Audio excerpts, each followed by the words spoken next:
A rotina impecável de um homem é interrompida por uma menina que oferece uma boneca em troca de comida. Ao aceitar, ele não imagina que aquele gesto abriria caminho para uma transformação inesperada.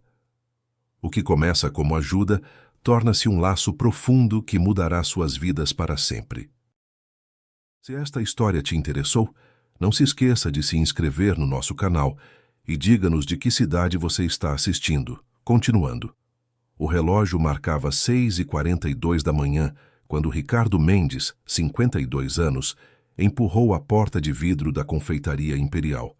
O mesmo horário de sempre, a mesma mesa do canto, a segunda à esquerda da entrada, o mesmo pedido, café expresso duplo, pão francês na chapa com manteiga e suco de laranja sem gelo. Nada de surpresas, nada de desvios. A rotina era seu refúgio. Cada gesto calculado, cada segundo aproveitado. Ricardo construíra um império no ramo de importação de tecidos finos ao longo de 27 anos de trabalho incansável.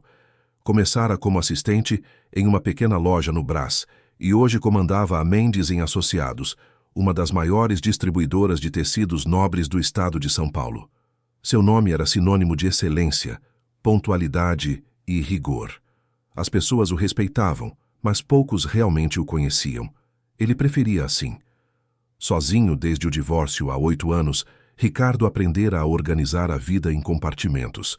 Trabalho das 7 às 19 horas.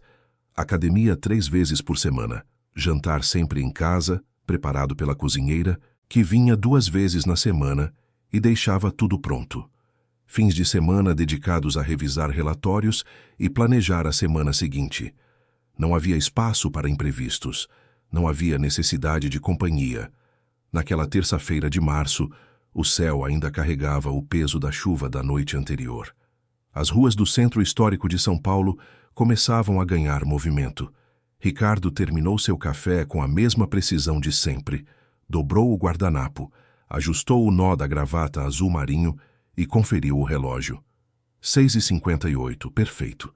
Chegaria ao escritório às 7h15, como todos os dias.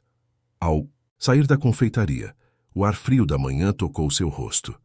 Ricardo respirou fundo, apreciando aquele breve momento antes de entrar no carro. Foi então que a viu. Uma menina pequena, de no máximo 4 anos, estava parada na calçada a poucos metros da entrada. Descalça. Os pés sujos de poeira e barro seco contrastavam com a limpeza impecável do calçamento recém-lavado pela chuva. Ela usava um vestido de algodão desbotado, grande demais para seu corpo franzino, e segurava algo contra o peito com as 2 mãos. Ricardo sentiu um incômodo imediato. Não era comum ver crianças sozinhas naquela região, especialmente tão cedo. Ele olhou ao redor procurando um adulto responsável, mas não havia ninguém. A rua começava a movimentar-se com trabalhadores apressados, comerciantes abrindo as portas de seus estabelecimentos, mas ninguém parecia notar a criança. Ele hesitou. Seu instinto era seguir em frente, entrar no carro, manter a rotina. Mas algo no olhar daquela menina o deteve. Ela não chorava, não gritava. Apenas olhava para as pessoas que passavam com uma serenidade perturbadora para alguém tão pequeno. Quando seus olhos se encontraram, a menina deu um passo à frente. Suas mãos ainda apertavam o objeto contra o peito. Ricardo pôde ver que era uma boneca, velha, com o cabelo embaraçado e a roupa rasgada em vários pontos. Um dos braços estava preso com fita adesiva marrom. "O senhor quer comprar?" A voz era fina, quase um sussurro, mas carregava uma firmeza que não combinava com a fragilidade aparente. Ricardo franziu a testa. "Comprar o quê?" A menina ergueu a boneca, mostrando-a com cuidado, como se fosse a coisa mais preciosa do mundo. "A Lili, ela é minha, mas eu posso vender." Ele sentiu um aperto no peito, não estava preparado para aquilo. "Onde está sua mãe?" "Em casa." "Ela está doente." A resposta veio sem hesitação, sem drama. "A gente precisa de comida. A mamãe não come faz 3 dias." As palavras atingiram Ricardo como um soco. Ele olhou novamente para a menina. Seus olhos castanhos eram claros, límpidos. Não havia manipulação ali. Apenas verdade. 3 dias? Ele ouviu a própria voz sair mais alta do que pretendia. A menina assentiu. Ela diz que não tá com fome, mas eu sei que ela tá. Eu ouvi ela chorando à noite. Por isso eu vim vender a Lili. Ricardo sentiu algo se romper dentro dele. Aquela cena não fazia sentido. Uma criança de 4 anos sozinha na rua, tentando vender um brinquedo para alimentar a mãe. Onde estava o resto da família? Onde estavam os vizinhos? Como ninguém havia percebido? Ele se agachou, ficando na altura da menina. Como você se chama? Isabela. Mas a mamãe me chama de Bela. Isabela, você não pode ficar aqui sozinha. Onde você mora? Ali. Ela apontou para uma rua estreita que descia em direção aos prédios antigos do bairro. Na casa amarela com a janela quebrada. Ricardo olhou na direção indicada. Conhecia aquela área. Casas antigas, algumas abandonadas, outras ocupadas por famílias que mal conseguiam pagar aluguel. E seu pai? Não tenho pai.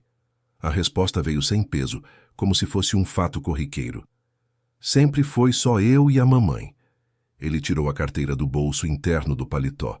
Isabela deu um passo atrás, assustada, mas ele abriu a carteira devagar, retirando algumas notas. R$ 200. Era muito mais do que o necessário para a comida. Toma, compra comida para você e sua mãe, e guarda sua boneca. Mas Isabela balançou a cabeça.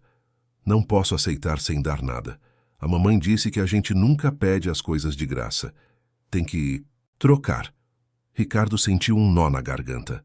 Aquela criança, em meio à miséria, mantinha uma dignidade que muitos adultos haviam perdido. Ele estendeu a mão, pegando a boneca com delicadeza. Então está bem. Eu fico com a Lili. Mas você me promete uma coisa? O quê? Que vai voltar para casa e dar essa comida para sua mãe, e que vai comer também. Promete? Isabela olhou para as notas na mão de Ricardo. Seus olhos encheram de lágrimas, mas ela não deixou que caíssem. Apenas assentiu, pegando o dinheiro com cuidado.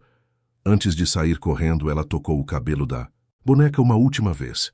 Cuida bem da Lili, tá? Ela não gosta de ficar sozinha. E então correu, seus pés descalços batendo contra o asfalto molhado, desaparecendo na esquina. Ricardo ficou parado, segurando a boneca velha. Ao seu redor, a cidade continuava seu ritmo frenético. Carros buzinavam, pessoas passavam apressadas, lojas abriam suas portas. Mas ele não conseguia se mover. Olhou para o relógio. 7h12. Estava atrasado. Pela primeira vez em anos, Ricardo Mendes não se importou com a rotina quebrada. Ele entrou no carro, colocou a boneca no banco do passageiro e dirigiu até o escritório com o coração pesado. Durante todo o trajeto, não conseguiu tirar da cabeça a imagem daquela menina descalça, vendendo o seu único brinquedo para alimentar a mãe. Ao chegar, sua secretária, Mariana, estranhou o atraso de 3 minutos, mas não disse nada ao ver a expressão no rosto do chefe. Ricardo trancou-se na sala e colocou a boneca sobre a mesa de mogno. Ficou olhando para ela por longos minutos. Aquela boneca velha, remendada e suja, parecia gritar algo que ele não conseguia nomear. Algo sobre dignidade, sobre amor, sobre sacrifício. Ele tentou trabalhar, revisou contratos, atendeu ligações, aprovou pedidos, mas sua mente voltava sempre para Isabela. Onde ela estava agora? Havia chegado em casa? A mãe estava realmente doente ou havia algo mais grave acontecendo? Às 11h, Ricardo tomou uma decisão. Pegou o telefone e ligou para Mariana. Cancele minha tarde. Tenho um compromisso urgente. Ele saiu do escritório sem explicações, entrou no carro e dirigiu de volta ao centro. Precisava ter certeza de que aquela criança estava bem. Precisava saber o que realmente estava acontecendo. Ao estacionar perto da confeitaria, Ricardo caminhou até a rua estreita que Isabela havia indicado. A casa amarela com a janela quebrada não foi difícil de encontrar. Era a terceira de uma fileira de sobrados antigos, com a pintura descascada e um portão de ferro enferrujado. Ele parou em frente ao portão. Sua mão tocou o trinco, mas algo o impediu de abri-lo. Seria invasão. Estaria ultrapassando limites. O que diria quando a porta se abrisse? Antes que pudesse decidir, a porta da casa se abriu. E ali, no batente, estava uma mulher. magra demais, pálida demais, com olhos fundos que carregavam anos de cansaço. Ao lado dela, Isabela. A menina o reconheceu imediatamente, seus olhos se arregalando de surpresa. Mamãe, é o moço da boneca! A mulher olhou para Ricardo com uma mistura de vergonha e desconfiança. Suas mãos tremiam ligeiramente enquanto segurava o batente da porta. O senhor é quem deu dinheiro para minha filha? Ricardo assentiu, sem saber o que dizer. A mulher fechou os olhos por um momento, como se reunisse forças. Quando os abriu novamente, havia lágrimas escorrendo pelo rosto. Eu não sabia que ela tinha saído. Eu juro que não sabia. Eu nunca mandaria minha filha para a rua sozinha. Eu só não consigo mais... Sua voz quebrou. O corpo inteiro tremeu. E antes que Ricardo pudesse reagir, a mulher desabou, suas pernas cedendo, o corpo indo ao chão. Isabela gritou. Ricardo conseguiu segurar a mulher antes que sua cabeça batesse no chão de cimento. O corpo dela era leve demais, frágil como vidro, prestes a se estilhaçar. Isabela continuava gritando, suas mãos pequenas puxando o braço da mãe. Mamãe! Mamãe, acorda! Ela está respirando. Ricardo tentou acalmar a menina enquanto ajeitava a mulher nos braços. Isabela, me ajuda. Abre a porta mais. A menina obedeceu correndo para dentro da casa. Ricardo carregou a mulher para dentro, seus olhos percorrendo o ambiente. A casa era ainda menor do que imaginara. Uma sala minúscula com um sofá velho e rasgado, uma mesa de plástico com 2 cadeiras desiguais, uma cozinha que mais parecia um armário com fogão. Ao fundo, uma porta entreaberta revelava um quarto com um colchão no chão. Ali, Isabela apontou para o sofá. Ricardo deitou a mulher com cuidado. Sua pele estava gelada, os lábios pálidos. Ele colocou a mão em sua testa, sem febre, mas a fraqueza era evidente. Isabela, tem água aqui? A menina correu até a cozinha e voltou com um copo plástico cheio pela metade. Ricardo molhou os dedos e passou na testa da mãe, depois nos lábios. Lentamente, os olhos dela começaram a se abrir. Calma. Você desmaiou. Ricardo manteve a voz firme, mas gentil. Quando foi a última vez que comeu? A mulher tentou sentar, mas ele a impediu com um gesto. Ela olhou para Isabela, depois para Ricardo, e a vergonha tomou conta de seu rosto. Lágrimas começaram a escorrer silenciosamente. Eu não queria que ninguém soubesse. Eu juro que estava tentando resolver. Eu juro. Quanto tempo? Ricardo repetiu. 4 dias.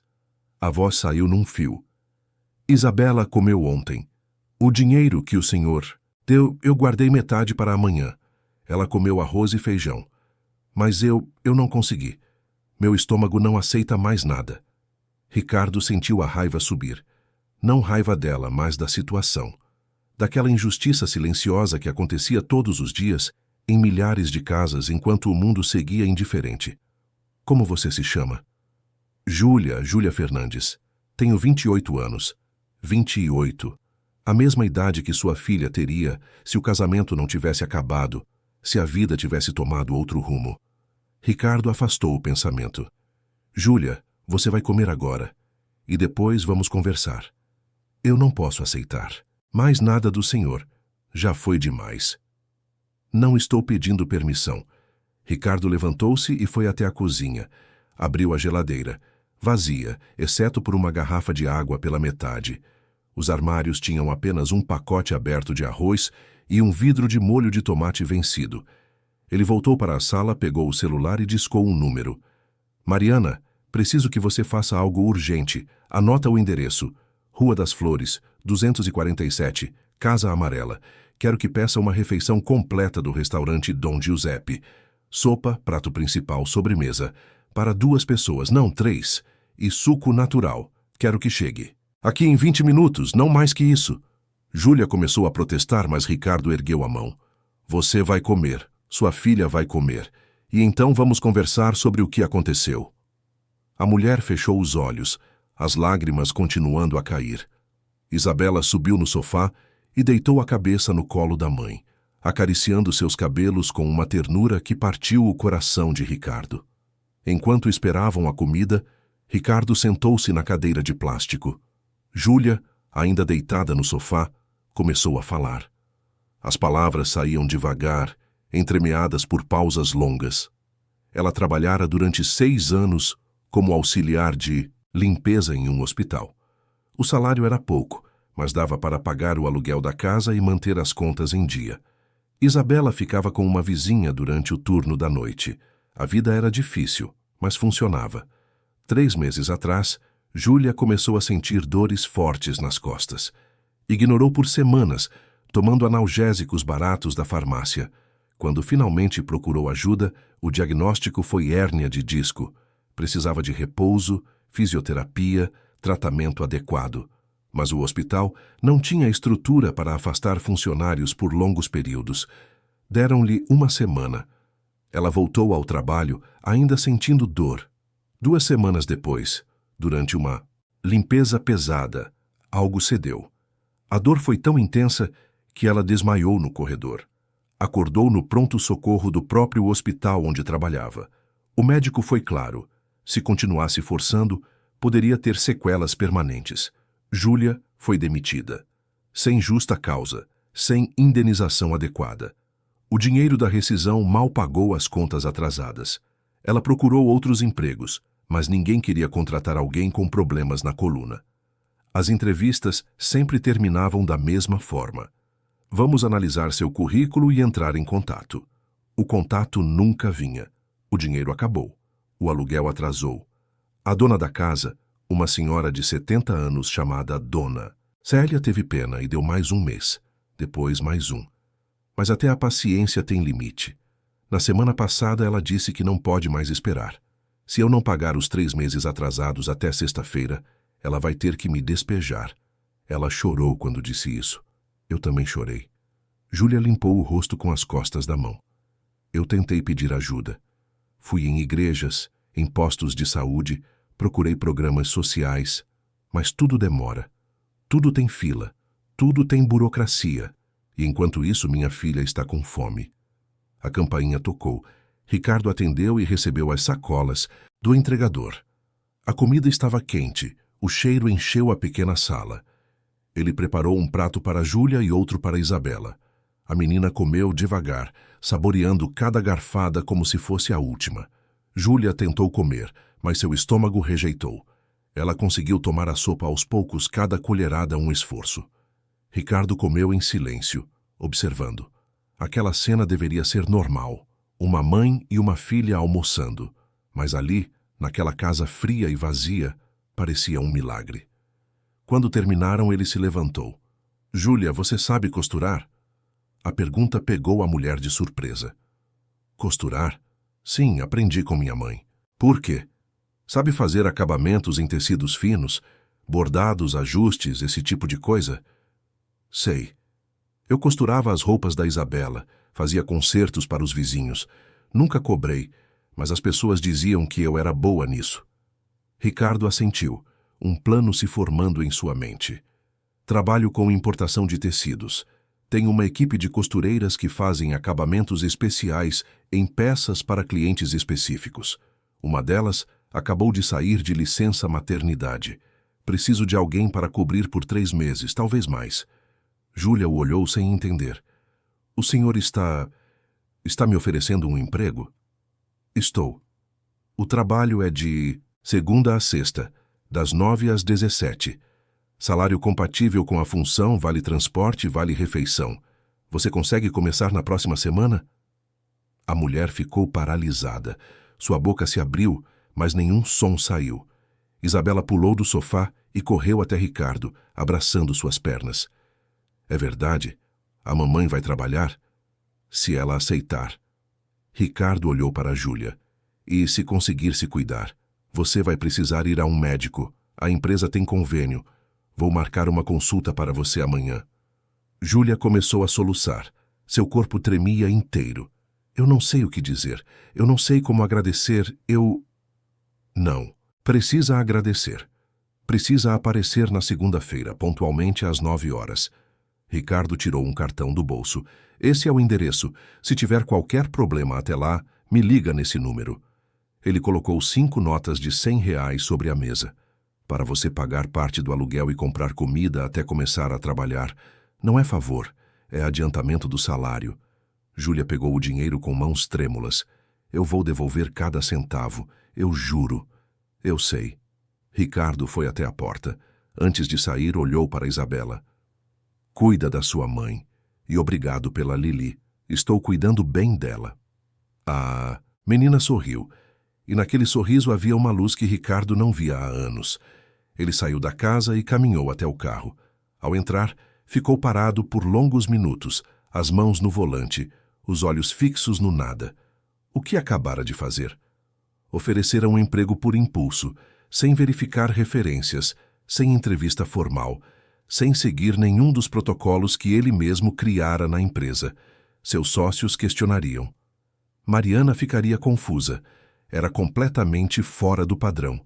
Mas quando pensou em Isabela vendendo sua boneca na rua, quando pensou em Júlia passando fome para que a filha comesse, quando pensou naquela casa vazia, naquela solidão silenciosa, nada disso importava.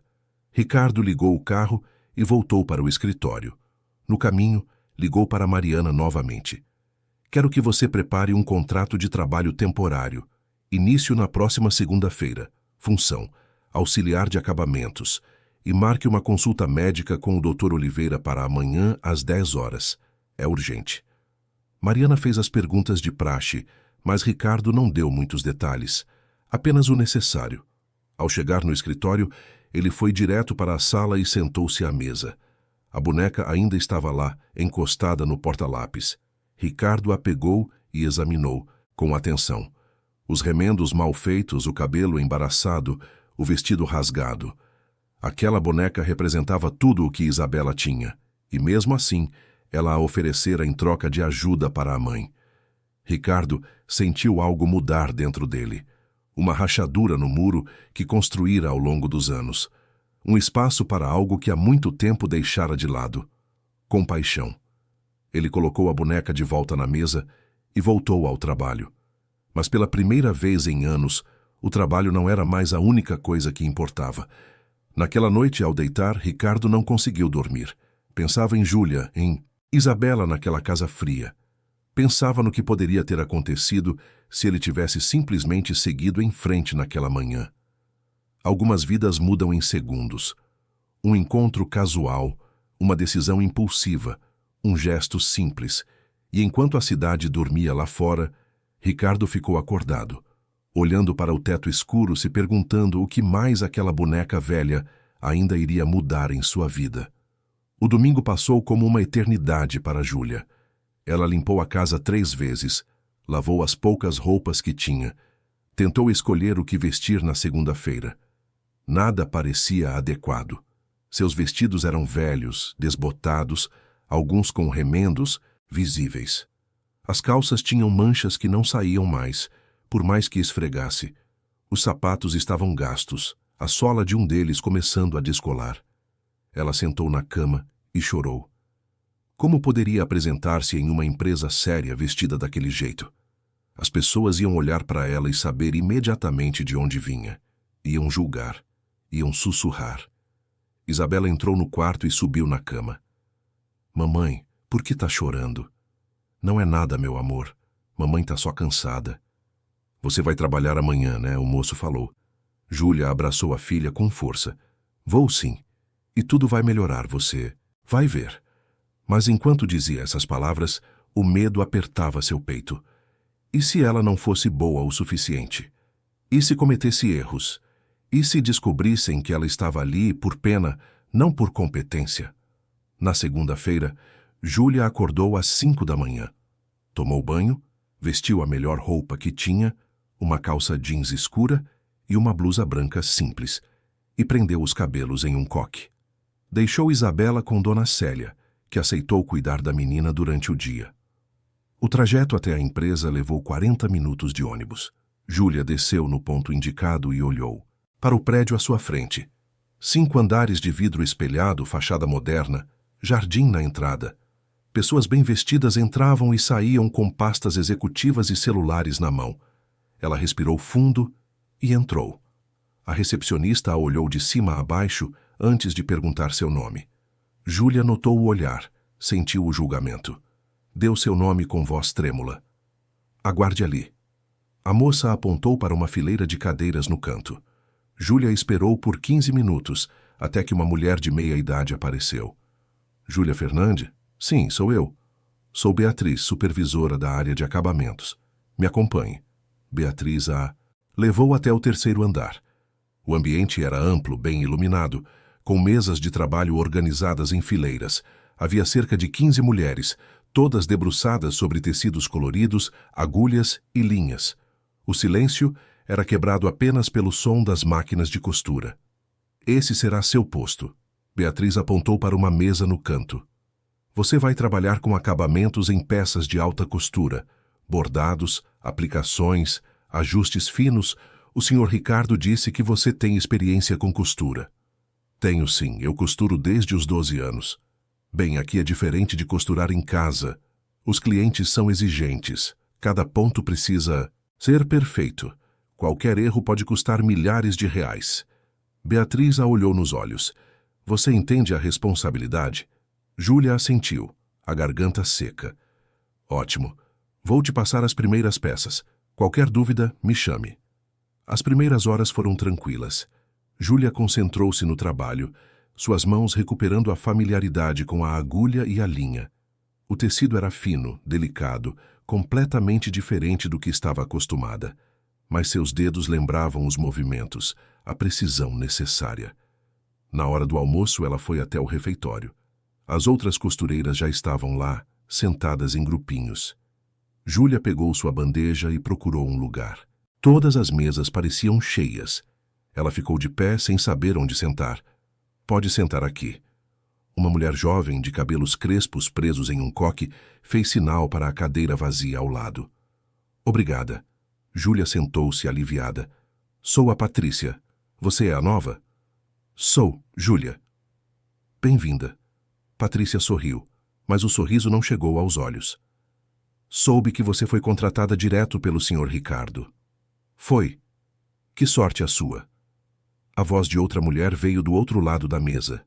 Era mais velha, magra, com rugas profundas ao redor da boca. A maioria de nós passou por 3. Entrevistas, teste prático, período de experiência. Mas você entrou direto. Júlia sentiu o tom de acusação. Eu tenho experiência com costura. Claro, claro. A mulher tomou um gole de suco, os olhos fixos em Júlia. Todo mundo aqui tem. A diferença é que nós provamos antes de entrar. O silêncio que se seguiu foi constrangedor. Júlia olhou para o prato, o apetite desaparecendo. Patrícia mudou de assunto, falando sobre uma novela, mas Júlia mal ouviu. Sua mente estava presa naquelas palavras. Será que todos pensavam assim? Que ela estava ali por favoritismo? À tarde, Beatriz trouxe uma peça especial, um vestido de noiva, branco pérola, com aplicações delicadas de renda. Precisava de ajustes na barra e bordados nas mangas. Essa peça é para uma cliente VIP. Casamento em 2 semanas. Sem margem para erro. Beatriz deixou o vestido sobre a mesa. Você consegue fazer? Júlia olhou para o tecido. Era lindo, delicado, caro. Suas mãos tremeram ligeiramente. Consigo. Ótimo. Quero pronto até quinta-feira. Júlia trabalhou com cuidado redobrado. Cada ponto precisava ser perfeito, cada movimento calculado. Mas sua mente estava dividida. As palavras das colegas ecoavam. A pressão aumentava. E quanto mais pensava nisso, mais suas mãos tremiam. Nas quarta-feira, ao revisar o trabalho, ela percebeu o erro. Um dos bordados estava ligeiramente torto, imperceptível para a maioria das pessoas, mas ela sabia que Beatriz perceberia. Tentou desfazer, refazer, mas o tecido era delicado. Ao puxar a linha, um pequeno rasgo se formou. Mínimo, quase invisível, mas estava lá. Júlia sentiu o pânico subir. Ela havia arruinado um vestido de milhares de reais. Ia ser demitida. Ia perder tudo de novo. Passou a noite inteira em claro, tentando encontrar uma solução. Na quinta-feira de manhã chegou ao trabalho com olheiras profundas. Levou o vestido até Beatriz, as mãos tremendo. Terminei, mas aconteceu um pequeno problema. Beatriz examinou o vestido com olhar clínico. Encontrou o rasgo imediatamente. Seu rosto endureceu. Como isso aconteceu? Eu tentei refazer um bordado e o tecido rasgou. Eu sinto muito. Eu posso consertar. Consertar? Júlia, essa peça vale R$ 8.000. Não dá para consertar um rasgo em tecido importado. Beatriz jogou o vestido sobre a mesa. Vou ter que mandar para a costureira especializada.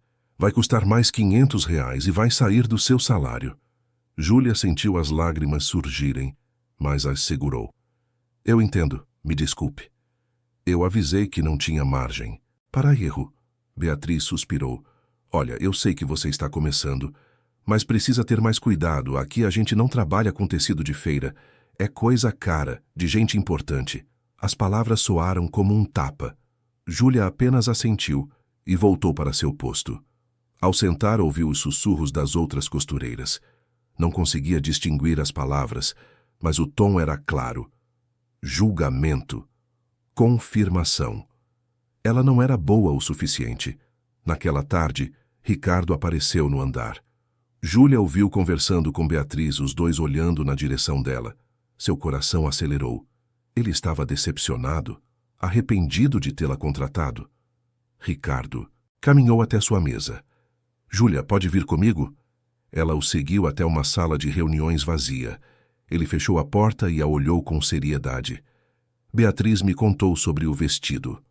Eu sei, foi meu erro. Vou pagar, Não vai pagar nada. Ricardo ergueu a mão. Foi um acidente, acontece, você está aprendendo. Júlia o olhou confusa. Mas ela disse que ia descontar do meu salário.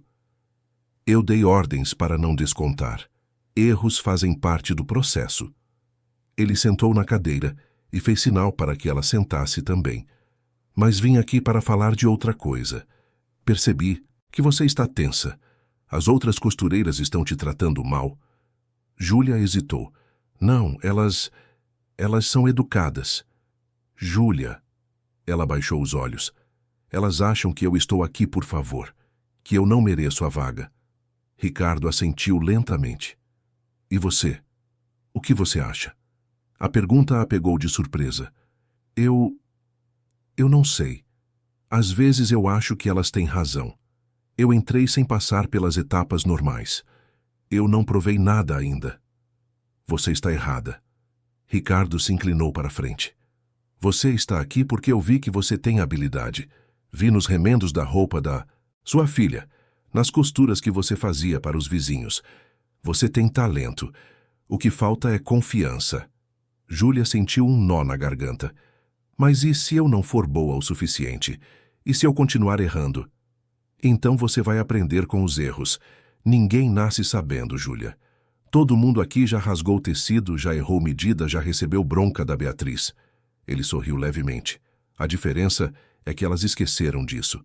Ficaram acomodadas e agora julgam quem está começando. Ele se levantou. Vou te dizer uma coisa que meu pai me disse quando eu comecei nesse ramo. Ninguém muda de vida sem antes estranhar a nova própria vida. Você vai se sentir deslocada por um tempo. Vai duvidar de si mesma. Mas isso passa.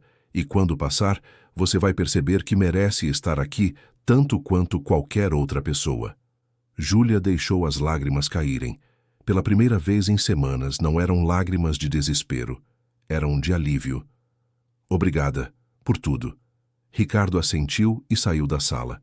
Júlia ficou sentada por alguns minutos, respirando fundo, tentando acreditar nas palavras que ouvira. Quando voltou para seu posto, as colegas a olharam com curiosidade, mas Júlia não se importou. Pegou a próxima peça e começou a trabalhar, concentrada, determinada. Os dias seguintes foram mais fáceis. Júlia cometeu menos erros, ganhou ritmo, começou a conversar mais com Patrícia, que se mostrou mais amigável do que as outras. Mas a tensão ainda estava lá, na forma como algumas a olhavam, nos comentários velados no refeitório. Na sexta-feira, Ao fim do expediente, Júlia recebeu seu primeiro pagamento. Um envelope com o salário completo. Ela o abriu com mãos trêmulas. R$ 1.200. Parecia uma fortuna. No caminho de casa, parou no mercado e comprou comida de verdade. Arroz, feijão, frango, frutas, legumes. Encheu 2 sacolas. Ao chegar em casa, Isabela pulou de alegria vendo a quantidade de comida. Mamãe, olha quanto tem. Meu amor, agora a gente não vai mais passar fome. Naquela noite, Júlia preparou um jantar completo pela primeira vez em meses. Elas comeram juntas, sentadas na mesinha de plástico, e por alguns instantes tudo parecia estar finalmente se encaixando. Mas na segunda-feira seguinte, quando Júlia chegou ao trabalho, encontrou Isabela com febre alta. Dona Célia ligou desesperada. Júlia, a menina está ardendo, precisa levar no médico agora. O coração de Júlia despencou. Ela havia acabado de chegar. Tinha acabado de sentar em seu posto. Se saísse agora, o que diriam? Que ela era irresponsável, que colocava problemas pessoais acima do trabalho? Mas era sua filha, sua Isabela. Júlia correu até Beatriz, explicando a situação.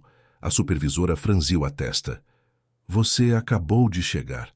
Eu sei, mas minha filha está com febre alta. Preciso levá-la ao hospital. Beatriz suspirou, claramente irritada. Está bem, mas vai ter que compensar as horas depois.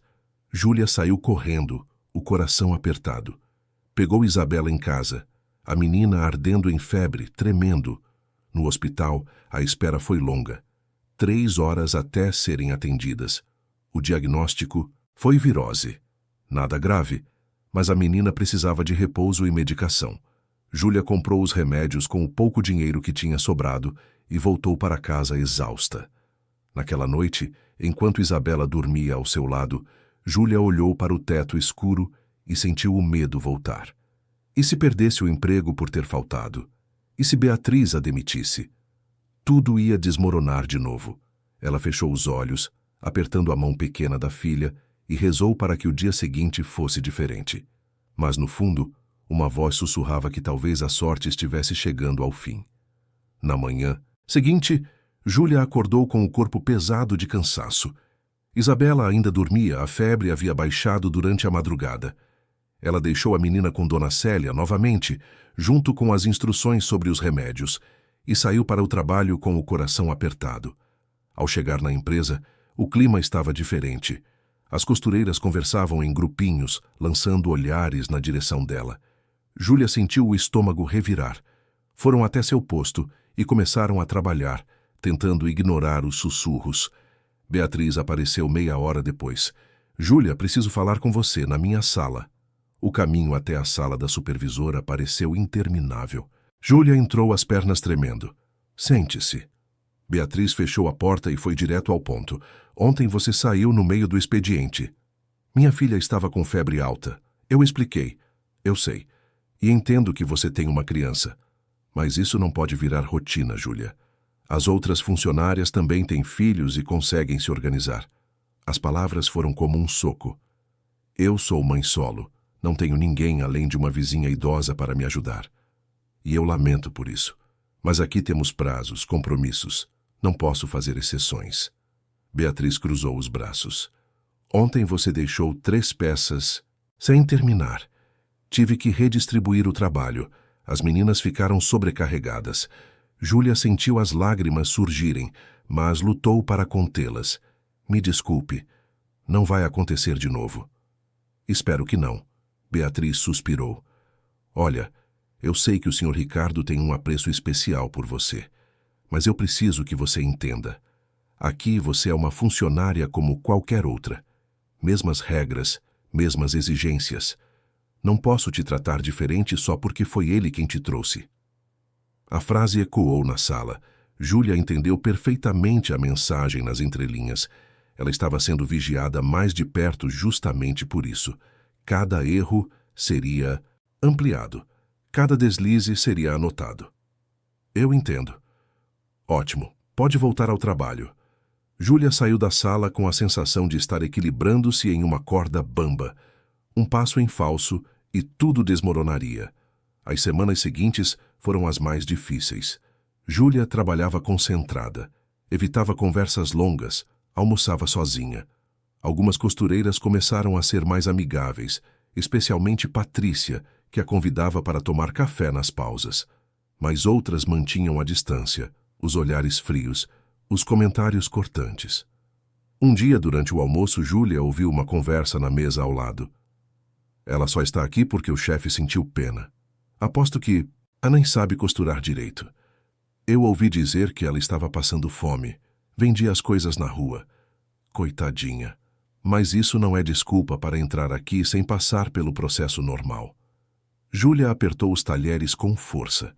Queria levantar, defender-se, gritar que estava trabalhando duro, que merecia estar ali. Mas engoliu a raiva e continuou comendo em silêncio. Patrícia, sentada ao seu lado, tocou seu braço. Ignora essas mulheres. Elas são amargas, porque nunca conseguiram nada além do que têm. Mas elas têm razão, eu entrei diferente. E daí? Você está aqui, está trabalhando. Isso é o que importa. Patrícia sorriu. Sabe qual é o seu problema? Você fica tentando provar que merece estar aqui. Mas você não precisa provar nada para ninguém. Só precisa fazer seu trabalho. As palavras ficaram ecoando na cabeça de Júlia. Ela realmente estava tentando provar algo o tempo todo. Cada ponto precisava ser perfeito. Cada peça terminada antes do prazo, como se um único erro confirmasse tudo o que as outras pensavam. Naquela noite, ao chegar em casa, encontrou Isabela desenhando na mesinha da sala. A menina correu para abraçá-la. "Mamãe, olha o que eu fiz!" Era um desenho simples, feito com lápis de cor.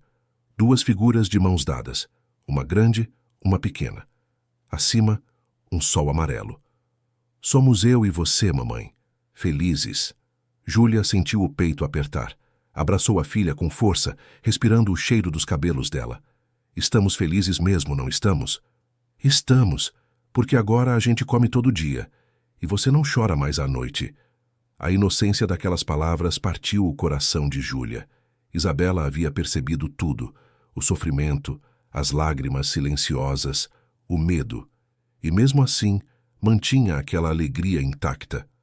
"Mamãe vai fazer tudo dar certo, eu prometo." Mas na manhã seguinte, ao chegar no trabalho, Júlia encontrou uma situação que testaria essa promessa. Beatriz a chamou assim que ela entrou. "Temos um problema sério. A cliente do vestido que você estragou mês passado está reclamando. Diz que o conserto ficou visível. Quer devolução do dinheiro." O sangue de Júlia gelou. "Mas você disse que a costureira especializada ia consertar." "Ela consertou, mas a cliente tem olho clínico", percebeu. Beatriz a olhou com severidade. "O senhor Ricardo está lidando com isso, mas ele quer falar com você." Júlia foi até o escritório de Ricardo com as pernas bambas. Bateu na porta e entrou quando ouviu a autorização. Ricardo estava ao telefone, o rosto tenso. Fez sinal para que ela sentasse e aguardasse. A conversa durou mais 5 minutos. Quando desligou, ele suspirou fundo. "A cliente está furiosa, ameaça processar a empresa." "Eu sinto muito. Eu não sabia que..." "Júlia, calma, não estou te culpando." Ricardo se levantou e foi até a janela. "Estou te contando porque você precisa saber a gravidade da situação. Esse tipo de coisa afeta a reputação da empresa. Clientes VIP comentam entre si. Uma reclamação pode custar muitos contratos." Júlia sentiu o peso das palavras. "Eu posso fazer algo para ajudar?" "Não. Já está sendo resolvido. Vou devolver o dinheiro e dar um desconto no próximo pedido." Ele voltou a olhá-la. "Mas preciso que você entenda. Aqui não tem espaço para erros assim. Não posso proteger você de tudo." "Eu sei. E não estou pedindo proteção. Só quero trabalhar." Ricardo assentiu. "E você está trabalhando bem. Beatriz me mostrou as últimas peças que terminou. Estão impecáveis." O elogio pegou Júlia de surpresa. Ela disse isso?" "Disse. Apesar das críticas, ela reconhece que você tem talento. Só precisa de mais prática."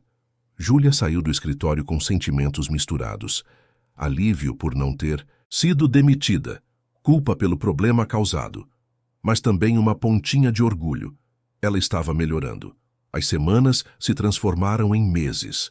Júlia completou 3 meses na empresa e recebeu a notícia que tanto esperava. Seu contrato seria efetivado.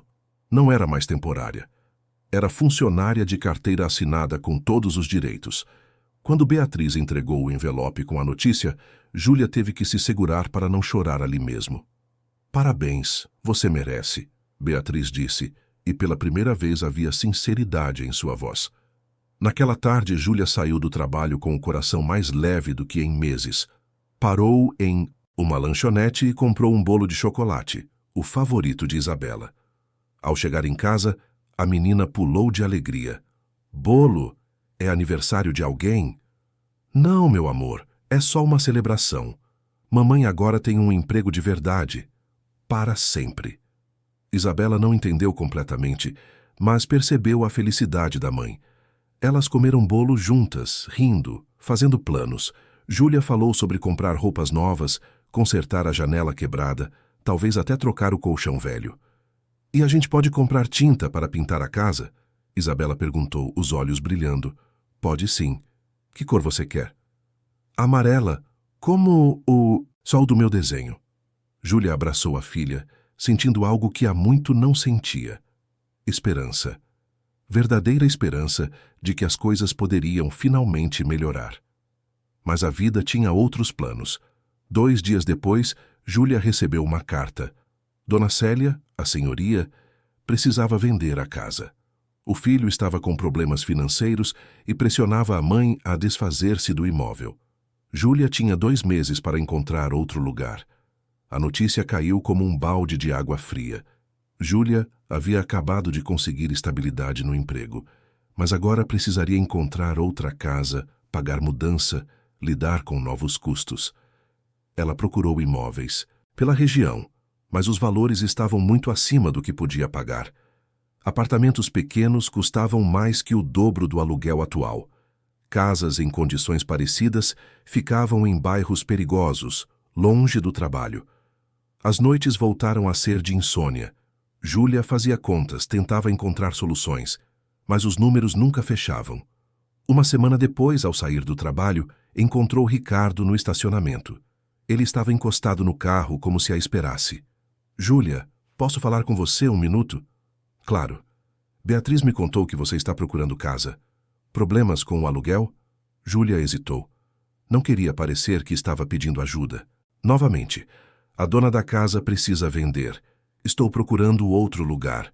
Ricardo assentiu pensativo.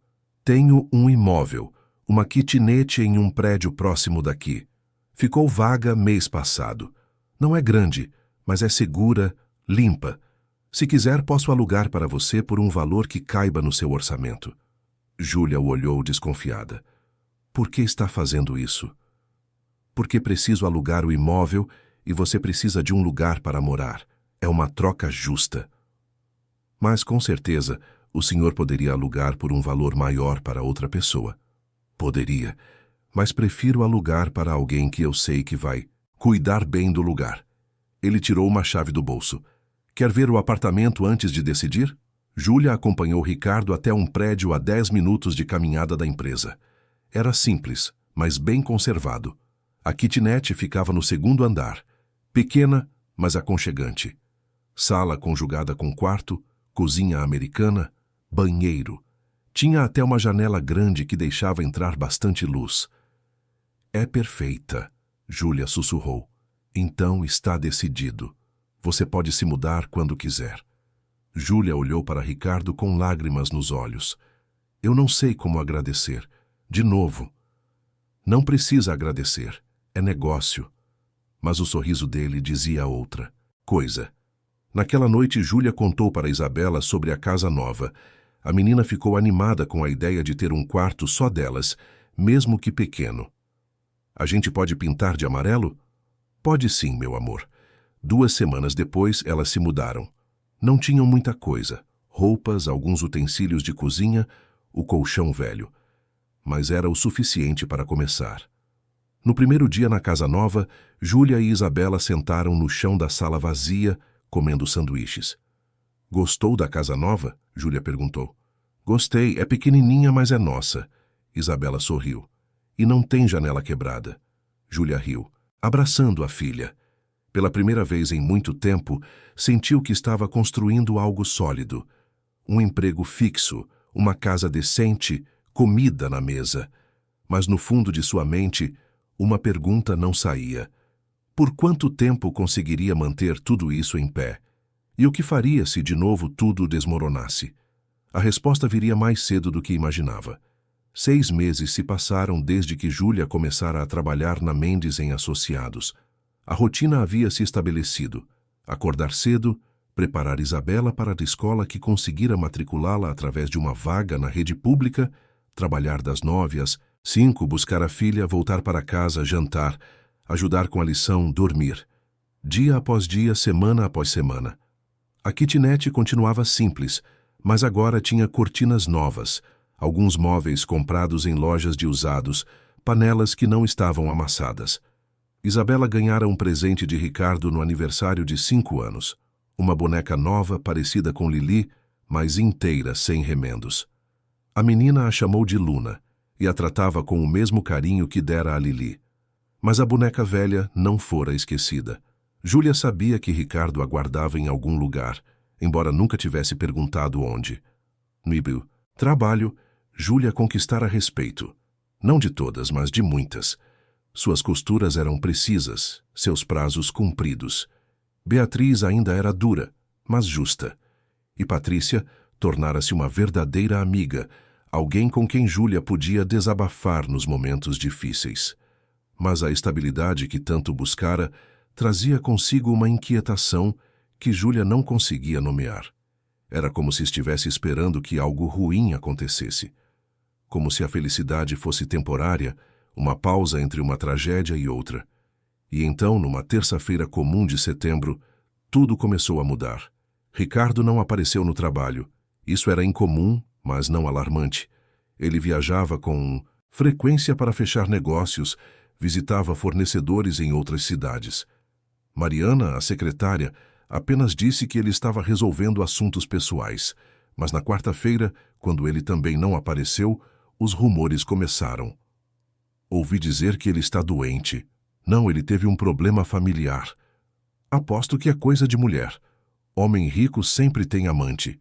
Júlia ignorou as fofocas e continuou trabalhando.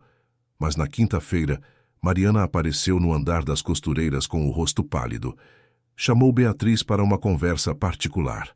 Quando a supervisora voltou, seus olhos estavam vermelhos. Meninas, preciso comunicar algo. O senhor Ricardo sofreu um acidente. Ele está internado. O silêncio tomou conta do ambiente. Júlia sentiu o coração disparar.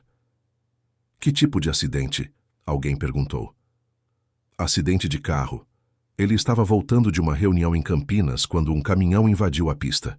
O motorista dele conseguiu desviar, mas bateram na defensa. O senhor Ricardo bateu a cabeça e machucou a coluna. Júlia levou a mão à boca. A coluna. Como ela mesma havia machucado.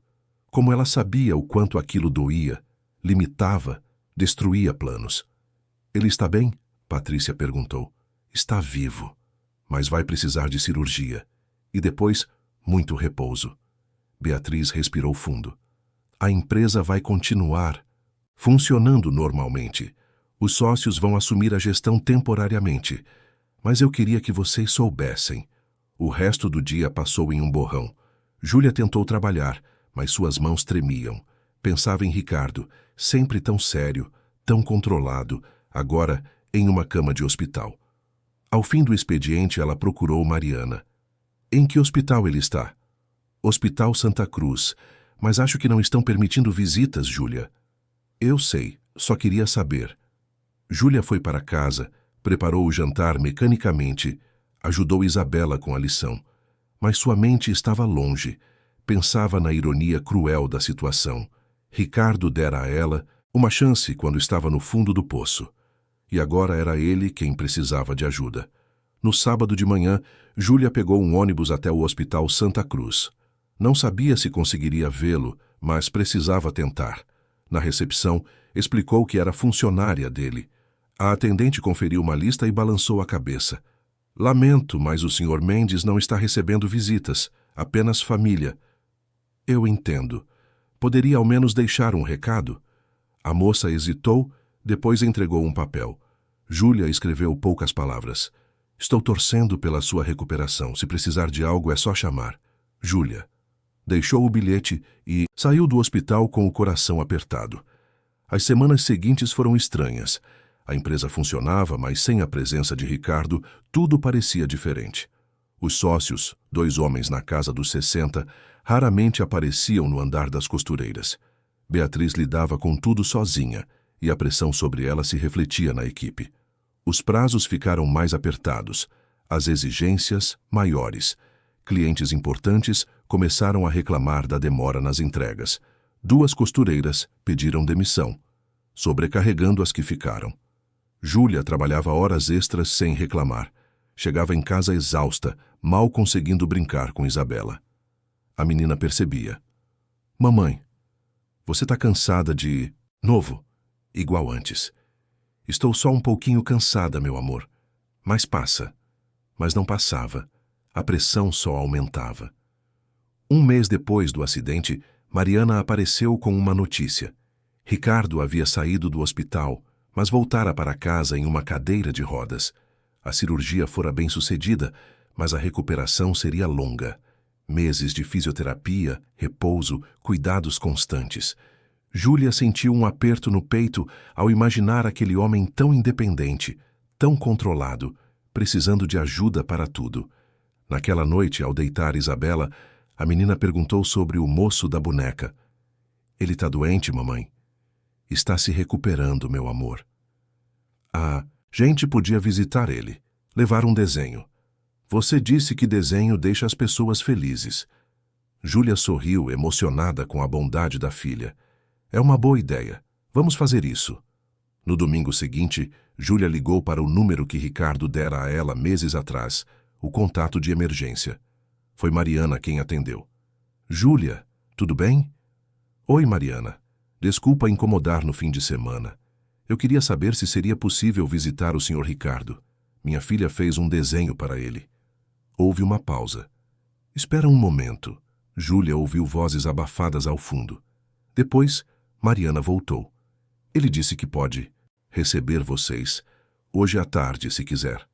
O coração de Júlia acelerou. Sério? Obrigada. Ela anotou o endereço, um apartamento em um bairro nobre de São Paulo, e preparou Isabela. A menina colocou seu melhor vestido e segurou o desenho com cuidado. O prédio era imponente, com portaria 24 horas e elevador espelhado. Júlia sentiu-se deslocada naquele ambiente, mas Isabela estava animada demais para notar. Mariana as recebeu na porta do apartamento.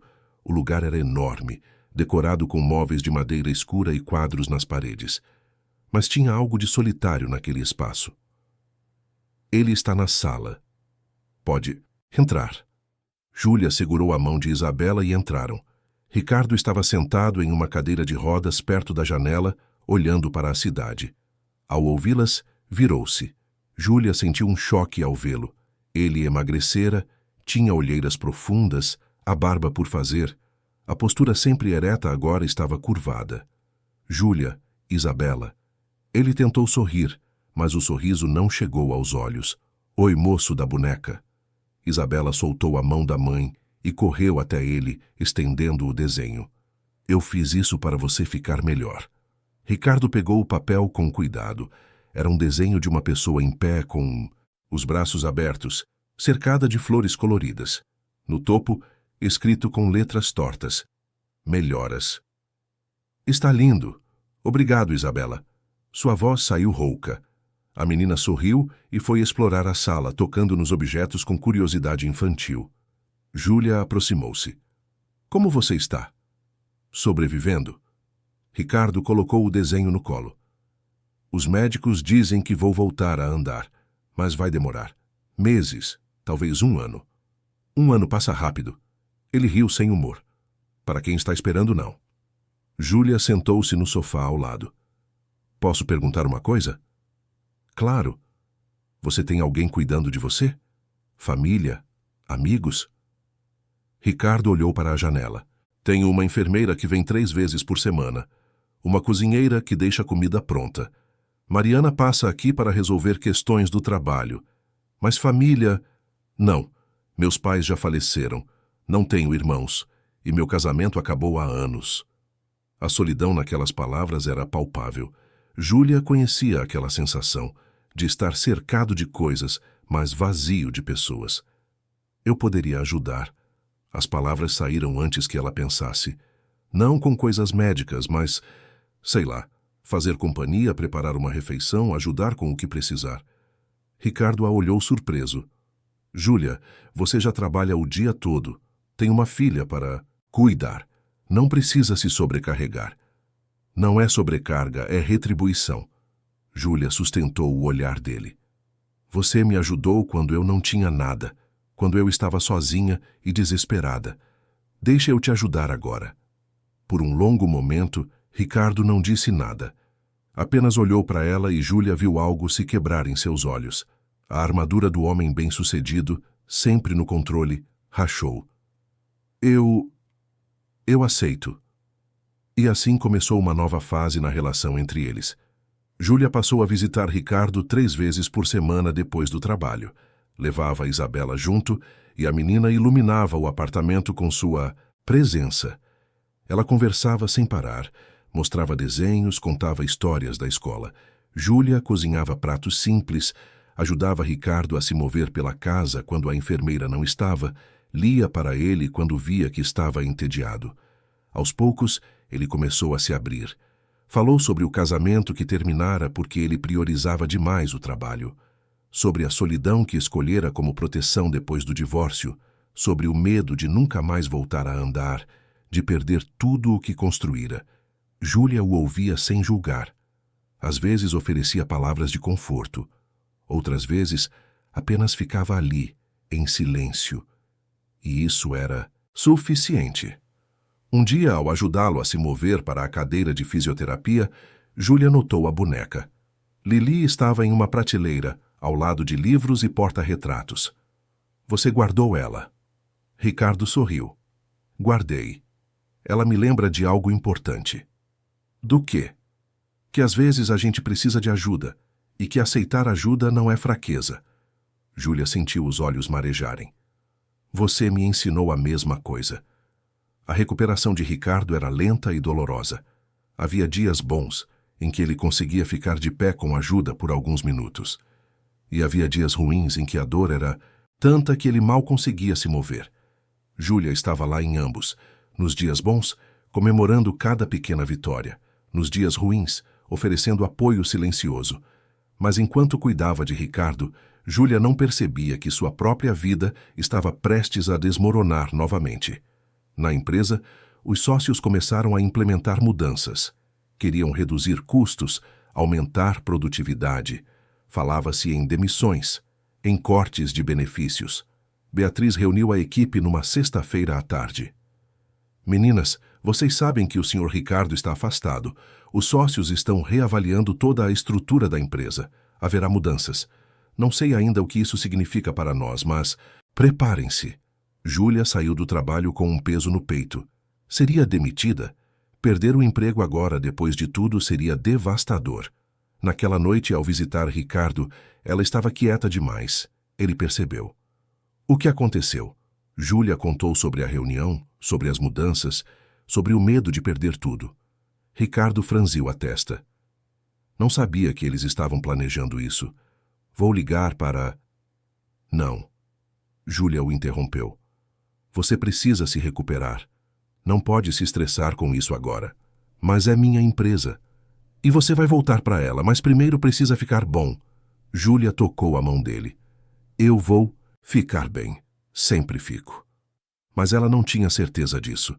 E quando chegou em casa naquela noite, encontrou um envelope debaixo da porta. Um aviso de despejo. O proprietário do prédio, que havia comprado o imóvel de Ricardo meses atrás, sem ela saber, queria reformar e vender. Júlia tinha 30 dias para sair. Ela sentou no chão da sala, o papel tremendo em suas mãos, e pela primeira vez em meses, deixou as lágrimas caírem livremente. Isabela saiu do quarto, assustada. Mamãe? Júlia limpou o rosto rapidamente, tentando esconder o desespero. Mas a menina viu. E naquele momento, Júlia entendeu que não importava o quanto lutasse, o quanto tentasse. A vida sempre encontraria uma forma de empurrá-la de volta para o abismo. Júlia passou o fim de semana em um estado de choque.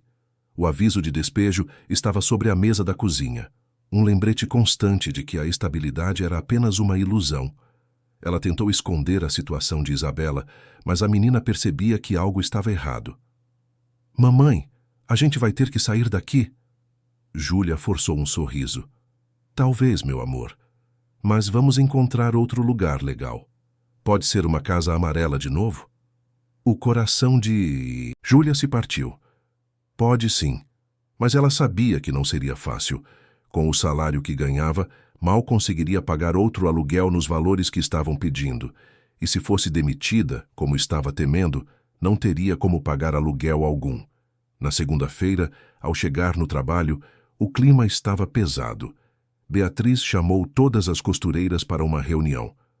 Os sócios tomaram uma decisão. Vamos reduzir a equipe em 30%. As demissões serão comunicadas até o fim da semana. O pânico tomou conta da sala. Quem seria demitido? Quais eram os critérios? Beatriz não deu mais detalhes, apenas pediu que todas continuassem trabalhando normalmente. Mas como trabalhar normalmente, sabendo que a qualquer momento poderiam ser chamadas para receber a notícia? Júlia tentou se concentrar, mas cada vez que via Beatriz se aproximando, seu coração disparava. Os dias passaram em uma agonia silenciosa. Terça, quarta, quinta. A cada funcionária chamada para a sala da supervisora, o resto segurava a respiração, esperando. Na quinta-feira à tarde, foi a vez de Patrícia. A amiga entrou na sala com o rosto pálido e saiu 10 minutos depois com os olhos vermelhos, segurando uma carta. Me mandaram embora. Ela disse para Júlia, a voz tremendo. Disseram que precisam cortar custos e eu sou uma das mais novas. Júlia abraçou a amiga, sentindo a injustiça queimar em seu peito. Patrícia tinha 2 filhos pequenos, um marido desempregado. Perder o emprego seria devastador.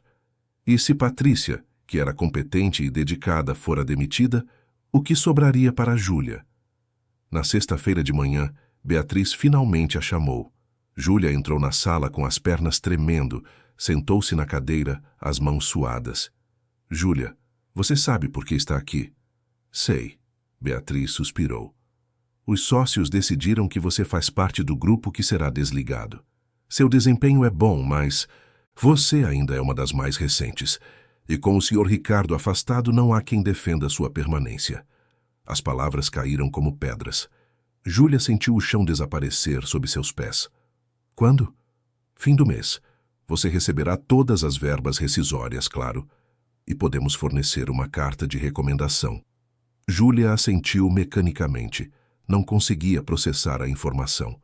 Era como se estivesse assistindo a cena de fora do próprio corpo. Lamento muito, Júlia. De verdade. Beatriz estendeu a carta de demissão. Júlia pegou o papel, levantou-se e saiu da sala. Voltou para seu posto, guardou suas coisas em uma caixa. Pequena, não tinha muita coisa, apenas tesouras, linhas, alguns moldes. As outras costureiras a observavam em silêncio, gratas por não serem elas. Ela saiu da empresa sem olhar para trás. No ônibus, de volta para casa, Júlia olhou pela janela, vendo a cidade passar em um borrão. Como tudo havia desmoronado tão rápido. Há 6 meses, pela primeira vez na vida, ela tinha um emprego estável, uma casa, esperança. E agora, estava de volta ao mesmo lugar. Sem emprego, sem casa, sem futuro. Ao chegar em casa, encontrou Isabela desenhando na sala. A menina olhou para ela e imediatamente percebeu. O que aconteceu, mamãe? Júlia tentou mentir, dizer que estava tudo bem, mas não conseguiu. Desabou no chão, chorando. Isabela largou o lápis e correu para abraçá-la. Não chora, mamãe. Por favor, não chora. Me desculpa, meu amor. Mamãe tá só um pouco triste. É por causa do trabalho? Júlia assentiu, incapaz de falar. Isabela apertou o abraço. A gente vai ficar bem. Você sempre diz isso. A gente sempre fica bem. Mas dessa vez, Júlia não tinha certeza. Ela não contou para Ricardo. Nas visitas que fez nos dias seguintes, fingiu que estava tudo normal. Ele estava progredindo na fisioterapia, conseguindo dar alguns passos com apoio. Estava animado, esperançoso. Júlia não queria tirar isso dele. Mas Ricardo percebeu. Ele sempre percebia. Júlia, o que está errado? Nada. Estou só cansada. Não minta para mim. Ele a olhou com aquela intensidade que fazia qualquer mentira desmoronar. O que aconteceu? Júlia respirou fundo e contou. A demissão, o despejo, o medo de não conseguir se reerguer dessa vez. Ricardo ficou em silêncio por um longo momento. Depois, com a voz controlada, disse: Vou ligar para os sócios agora. Vou fazer eles te recontratarem. Não. Como não? Júlia, você precisa. Eu preciso aprender a resolver meus problemas sozinha. Júlia limpou as lágrimas. Você não vai estar sempre lá para me salvar, Ricardo. E eu não posso depender disso. Preciso encontrar meu próprio caminho. Mas você tem uma filha. Não é hora de orgulho. Não é orgulho, é dignidade. Júlia se levantou. Eu vou encontrar outro emprego. Vou encontrar outro lugar para morar. Vou me virar, como sempre fiz. Ricardo quis discutir, mas viu a determinação nos olhos dela e se calou. Júlia passou a semana seguinte procurando emprego. Entregou currículos em lojas, restaurantes, outras empresas de costura. Mas a resposta era sempre a mesma. Vamos analisar e entrar em contato. O contato nunca vinha. Ela também procurou apartamentos, mas os valores eram impossíveis. Os poucos que cabia no orçamento ficavam em bairros perigosos, longe da escola de Isabela, longe de tudo. O prazo do despejo chegava ao fim. Júlia havia guardado um pouco de dinheiro, mas não seria suficiente para o primeiro aluguel e depósito de um novo lugar. Numa noite, sentada na cama, olhando para Isabela dormindo ao seu lado, Júlia se perguntou se havia feito a escolha certa. Será que deveria ter aceitado a ajuda de Ricardo? Será que sua teimosia estava colocando a filha em risco? No dia seguinte, ao visitar Ricardo, ele tinha uma proposta. Júlia, eu sei que você não quer minha ajuda, mas me escuta. Ele estava sentado na cadeira de rodas, mas havia algo diferente em sua postura, mais firme. Eu preciso de alguém para cuidar de mim durante o dia. A enfermeira não pode ficar em tempo integral e eu preciso de ajuda com tarefas básicas. Você poderia fazer isso? Júlia franziu a testa. Você está me oferecendo um emprego? Estou, como cuidadora. Meio período das 9 às 3. Te pagaria o mesmo que ganhava na empresa. Você teria as tardes livres para ficar com Isabela ou procurar outro trabalho.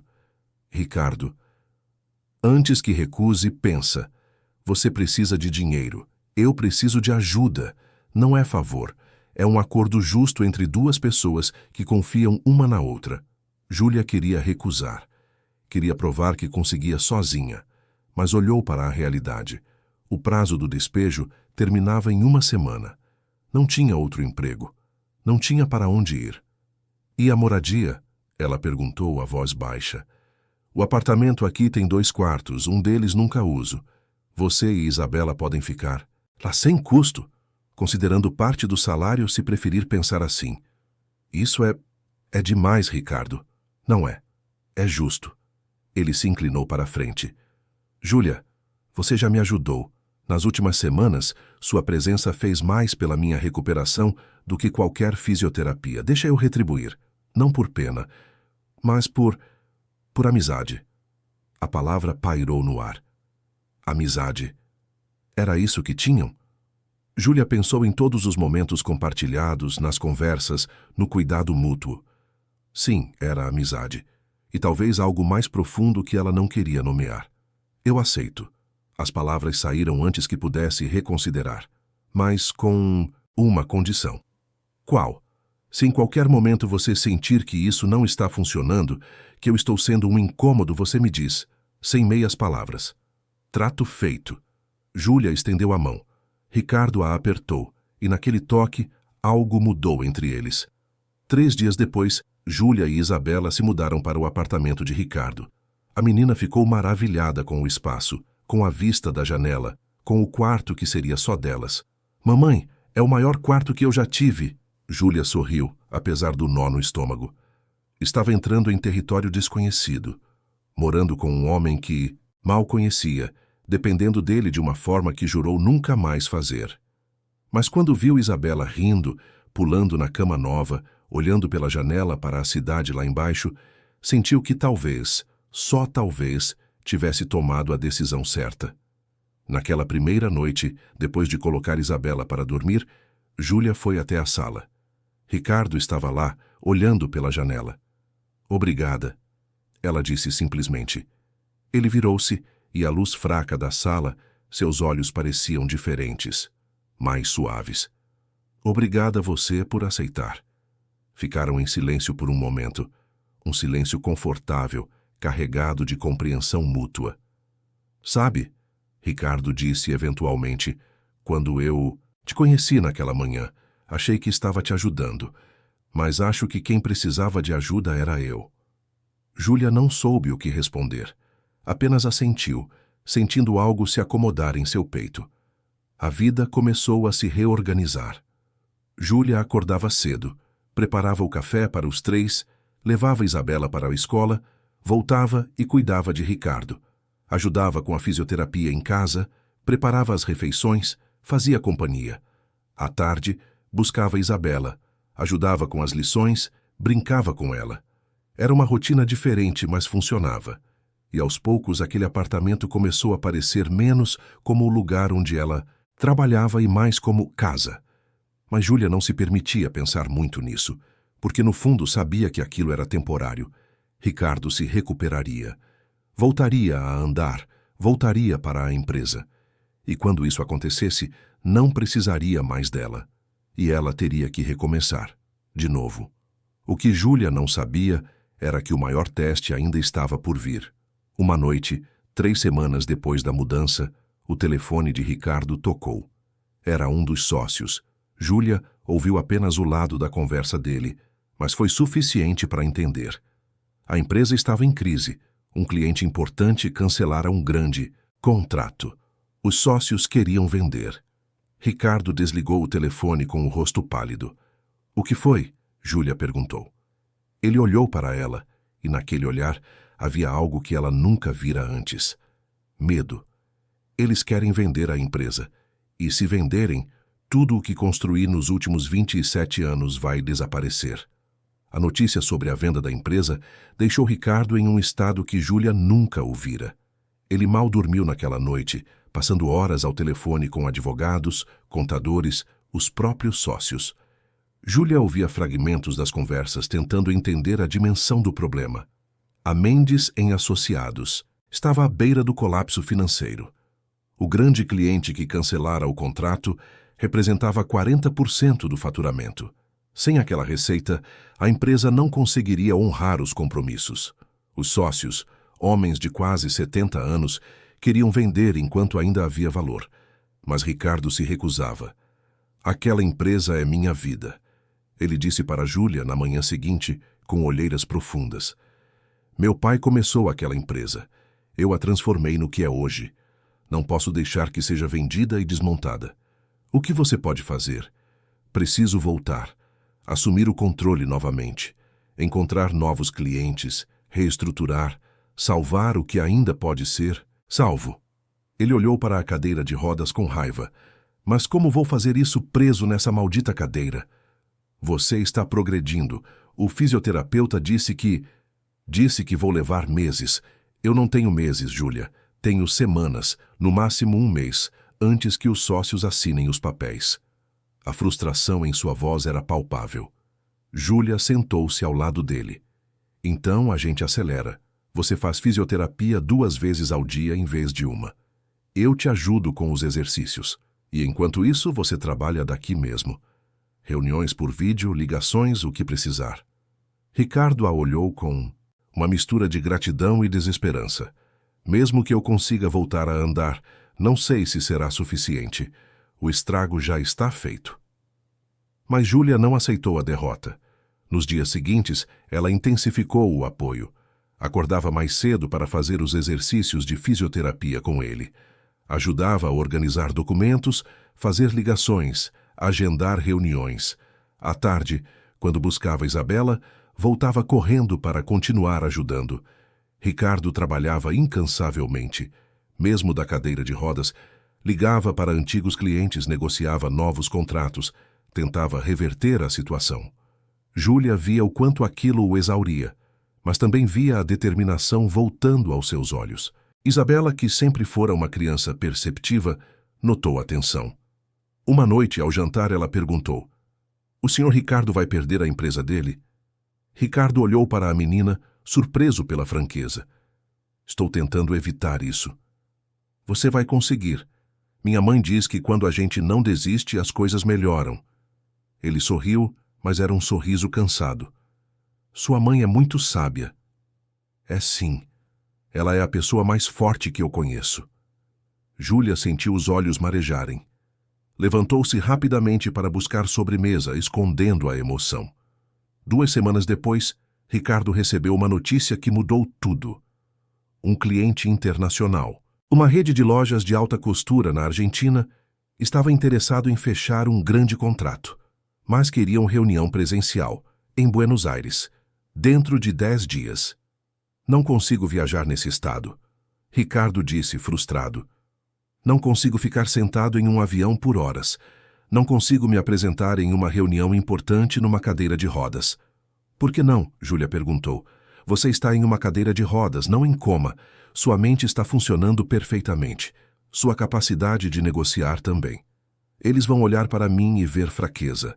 No mundo dos negócios, aparência importa. Então mostre que você é forte apesar da cadeira, ou melhor, por causa dela." Júlia se aproximou. "Você passou por um acidente sério e mesmo assim está lutando para salvar sua empresa. Isso não é fraqueza, Ricardo. É força." Ele olhou para ela por um longo momento. "Você realmente acredita nisso?" "Acredito." Ricardo passou os dedos pelo cabelo, pensando. "Mesmo que eu vá, não posso ir sozinho. Preciso de alguém comigo. Alguém que conheça a empresa, que possa me ajudar com a apresentação, com os documentos." "E Mariana?" "Mariana é ótima, mas precisa ficar aqui gerenciando o que sobrou. Preciso de alguém que..." Ele parou, olhando para Júlia. "Você iria comigo?" Júlia piscou surpresa. "Eu? Mas eu não entendo nada de negócios. Você entende de pessoas, e você conhece os produtos, trabalhou com eles por meses. Pode me ajudar a apresentar as peças, explicar o processo de fabricação." Ele segurou a mão dela. "Confio em você, Júlia." O coração de Júlia acelerou. Viajar para outro país? Ela nunca havia saído de São Paulo, quanto mais do Brasil. Mas viu a urgência nos olhos de Ricardo, o quanto aquilo significava para ele. "E Isabela? Pode vir junto. Vamos ficar apenas 3 dias. Vai ser uma aventura, para ela." Júlia respirou fundo. "Então está bem. Vamos." Os próximos dias foram uma correria. Tirar passaportes para ela e Isabela, providenciar documentos, preparar a apresentação. Ricardo ensinou a Júlia sobre os números da empresa, sobre as especificidades dos tecidos, sobre como apresentar os produtos. Júlia absorvia tudo como uma esponja, fazia anotações, repetia informações, estudava até tarde da noite. Queria estar preparada, não queria decepcionar Ricardo. Isabela estava animada com a viagem. "A gente vai de avião, mamãe, de verdade?" "Vamos sim, meu amor." "E eu vou conhecer outro país?" Júlia sorriu, tentando esconder o nervosismo. "Vai sim." No mês, dia do embarque, Júlia estava tão nervosa que mal conseguiu comer. No aeroporto, ajudou Ricardo com a cadeira de rodas, com a bagagem, com tudo. Isabela segurava a mão da mãe com força, os olhos arregalados diante de tanta gente. O voo foi tranquilo, mas Júlia não conseguiu relaxar. Pensava na reunião, no que poderia dar errado, em como sua inexperiência poderia arruinar tudo. Ao chegar em Buenos Aires, foram direto para o hotel. Um lugar elegante, com quartos amplos e vista para a cidade. Isabela ficou maravilhada, correndo de um lado para o outro, tocando em tudo. "Mamãe, olha, tem banheira." Júlia sorriu, mas sua mente estava na reunião do dia seguinte. Naquela noite, depois de colocar Isabela para dormir, Júlia foi até o quarto de Ricardo. Ele estava revisando os documentos pela milésima vez. Está nervoso? Ela perguntou. Aterrorizado, ele admitiu. Se essa reunião não der certo, perco tudo. Não vai perder. Você sabe o que está fazendo. E se não for suficiente? E se eles olharem para mim e virem apenas um homem quebrado? Júlia sentou-se ao lado dele. Você não está quebrado, Ricardo. Está machucado. Tem diferença. Machucado se recupera. E você está se recuperando. Lududumi olhou para ela com uma intensidade que fez o coração de Júlia acelerar. Como você consegue acreditar tanto em mim? Porque você acreditou em mim quando eu não tinha nada, quando eu era apenas uma mulher desesperada vendendo a boneca da filha na rua. Você me viu de verdade. Agora é minha vez de te ver. Ricardo pegou a mão dela e a segurou com força. Júlia, eu preciso te dizer algo. Mas antes que pudesse continuar, o telefone tocou. Era um dos clientes argentinos confirmando a reunião. O momento se perdeu. Na manhã seguinte, Júlia vestiu a melhor roupa que tinha. Uma calça preta e uma blusa branca simples que Ricardo insistiu em comprar para ela na véspera. Ele usava terno e gravata, estava com a barba feita, o cabelo arrumado. Parecia o empresário bem-sucedido de novo, apesar da cadeira de rodas. A reunião era em um escritório elegante no centro da cidade. 5 executivos argentinos os esperavam, homens e mulheres de meia idade, todos impecavelmente vestidos. Júlia sentiu o peso dos olhares quando entraram. Viram a cadeira de rodas. Viram a hesitação de Ricardo ao posicionar-se à mesa, mas então ele começou a falar. Sua voz estava firme. Apresentou à empresa os produtos, os diferenciais. Júlia o apoiou mostrando amostras dos tecidos, explicando o processo de fabricação com uma paixão que surpreendeu até ela mesma. A reunião durou 3 horas. Houve perguntas difíceis, negociações tensas, mas Ricardo não se deixou abalar. Argumentou, negociou, mostrou números concretos. No fim, o principal executivo, um homem de cabelos grisalhos, chamado Sr. Domingues, se levantou. Sr. Mendes, vou ser franco. Quando soubemos do seu acidente, ficamos receosos. Mas vejo que nossa preocupação era infundada. Sua determinação, mesmo nas circunstâncias atuais, é admirável. Ricardo segurou o braço da cadeira com força. Então temos um acordo. Vamos fechar o contrato. Júlia teve que se segurar para não gritar de alegria. Ricardo apertou as mãos de todos, mantendo a compostura profissional, mas ela viu o alívio em seus olhos. Quando saíram do escritório, já na calçada, Ricardo finalmente deixou a máscara cair. Conseguimos, meu Deus, conseguimos. Júlia abraçou a cadeira de rodas abraçando ele. Você conseguiu. Nós conseguimos. Ele corrigiu, olhando para ela com um sorriso genuíno. Eu não teria feito isso sem você. Eles voltaram ao hotel celebrando. Contaram para Isabela, que pulou de alegria mesmo sem entender completamente o que significava. Jantaram em um restaurante argentino, comeram carne assada e sobremesa doce. Foi uma das noites mais felizes que Júlia se lembrava. Mas a felicidade foi breve. No voo de volta ao Brasil, Ricardo começou a sentir dores fortes nas costas. Tentou disfarçar, mas Júlia percebeu. Você está bem? Só cansado da viagem. Mas quando chegaram em São Paulo, ele mal conseguia se mover. A dor era tanta que tiveram que chamar uma ambulância no aeroporto. No hospital, o diagnóstico foi claro. Ricardo havia forçado demais durante a viagem. Houve uma inflamação grave na coluna. Precisaria de mais cirurgia, mais repouso. O médico foi direto. Sr. Mendes, seu corpo está pedindo descanso. Se continuar se forçando, pode ter sequelas permanentes. Está entendendo? Permanentes. Ricardo olhou para o teto do quarto de hospital, derrotado. Depois de tudo, depois de conseguir salvar a empresa, seu corpo estava traindo ele. Júlia ficou ao lado da cama, segurando sua mão. Vai ficar tudo bem. Mas ele balançou a cabeça. Não vai. Eu consegui o contrato, mas não vou conseguir executá-lo. Os sócios vão ter que assumir e eles vão estragar tudo. Vão vender assim que puderem. Então a gente não deixa. Como? A voz dele saiu amarga. Eu vou ficar preso nessa cama por mais semanas, talvez meses. Júlia ficou em silêncio, pensando. Depois, com uma voz firme que ela não sabia que tinha, disse: Eu vou cuidar da empresa por você. Ricardo a olhou como se ela tivesse enlouquecido. O quê?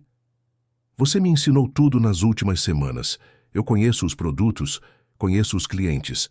Posso ser seus olhos e ouvidos lá. Tomar decisões pequenas, reportar para você as grandes. Os sócios não vão vender se virem que tem alguém mantendo as coisas funcionando. Júlia, você não tem experiência em gestão. Isso é loucura. Mais louco que uma mulher sem nada vender a boneca da filha na rua? Mais louco que essa mesma mulher ser contratada sem passar por entrevista? Mais louco que morarmos juntos, viajarmos juntos, salvarmos uma empresa juntos? Ela apertou a mão dele. Confie em mim, como eu confiei em você. Ricardo olhou para ela por um longo momento e então, lentamente, assentiu. Está bem, vamos tentar. Mas nenhum dos dois sabia que a decisão de Júlia entregar-se àquele desafio traria consequências que mudariam suas vidas para sempre, e que o maior teste da relação entre eles ainda estava por vir. Júlia entrou na Mendes em Associados na segunda-feira seguinte com um misto de determinação e pavor. Beatriz a recebeu com surpresa. Júlia, pensei que você tinha sido demitida. Fui, mas agora estou de volta, representando o Sr. Ricardo. Ela estendeu uma carta assinada por ele, dando-lhe autorização para tomar decisões em seu nome. Ele está se recuperando de uma nova cirurgia e precisa que alguém mantenha as coisas funcionando até voltar. Beatriz leu a carta incrédula. Você está falando sério? Completamente. A notícia se espalhou rapidamente. As costureiras cochichavam.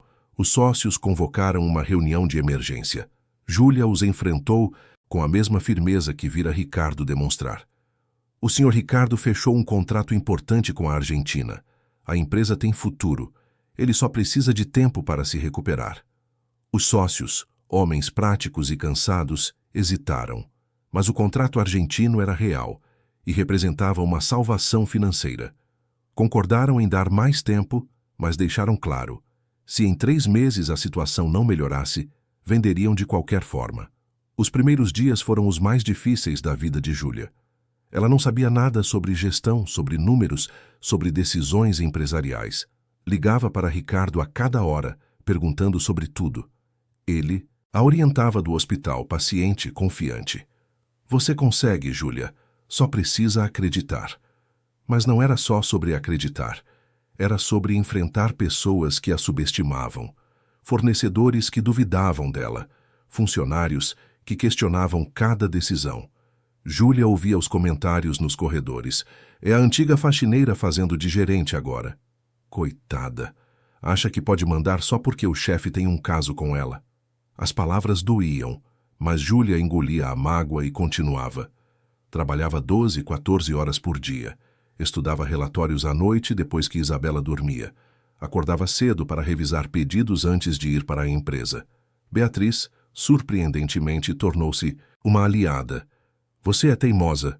Eu gosto disso. Ela ensinou Júlia sobre processos, sobre como lidar com clientes difíceis, sobre os detalhes que faziam diferença. 2 semanas depois, Ricardo teve alta. Voltou para casa ainda debilitado, mas melhor. Júlia continuava dividindo seu tempo. De manhã na empresa, à tarde cuidando dele e de Isabela. Uma noite, enquanto revisavam relatórios juntos, Ricardo disse: Você está fazendo um trabalho incrível, melhor do que eu esperava. Estou aprendendo, errando bastante também. Errar faz parte, o importante é que você não desistiu. Ele fez uma pausa. Júlia, preciso te dizer algo que venho adiando. Ela levantou os olhos do papel. O quê? Quando te conheci naquela manhã, achei que estava fazendo um ato de bondade, dando esmola para uma mãe desesperada. Mas eu estava errado. Você não precisava de esmola. Precisava de uma chance. E ao te dar essa chance, você me deu algo de volta. O que eu te dei? Propósito. Conexão. Você me mostrou que a vida não é só trabalho e controle, que existem coisas mais importantes. Ele segurou a mão dela. E eu me apaixonei por você no processo. Júlia sentiu o coração parar. Ricardo, eu sei que é complicado. Eu sei que você pode achar que é gratidão ou que estou confundindo as coisas, mas não é. É amor, real, verdadeiro. Lágrimas escorreram pelo rosto de Júlia. Eu também te amo, mas tenho medo. De quê? De que quando você se recuperar completamente, quando voltar para a sua vida normal, você perceba que isso foi só circunstância. Duas pessoas feridas se apoiando. E se não for? E se for exatamente o que parece? Duas pessoas que se encontraram no momento certo, da forma certa? Júlia quis acreditar, mas o medo era maior. Nas semanas seguintes, a empresa começou a se estabilizar. O contrato argentino estava sendo executado com sucesso. Novos pequenos clientes apareceram. Os números melhoraram. Ricardo progredia na recuperação. Conseguia andar com apoio, alguns passos por dia.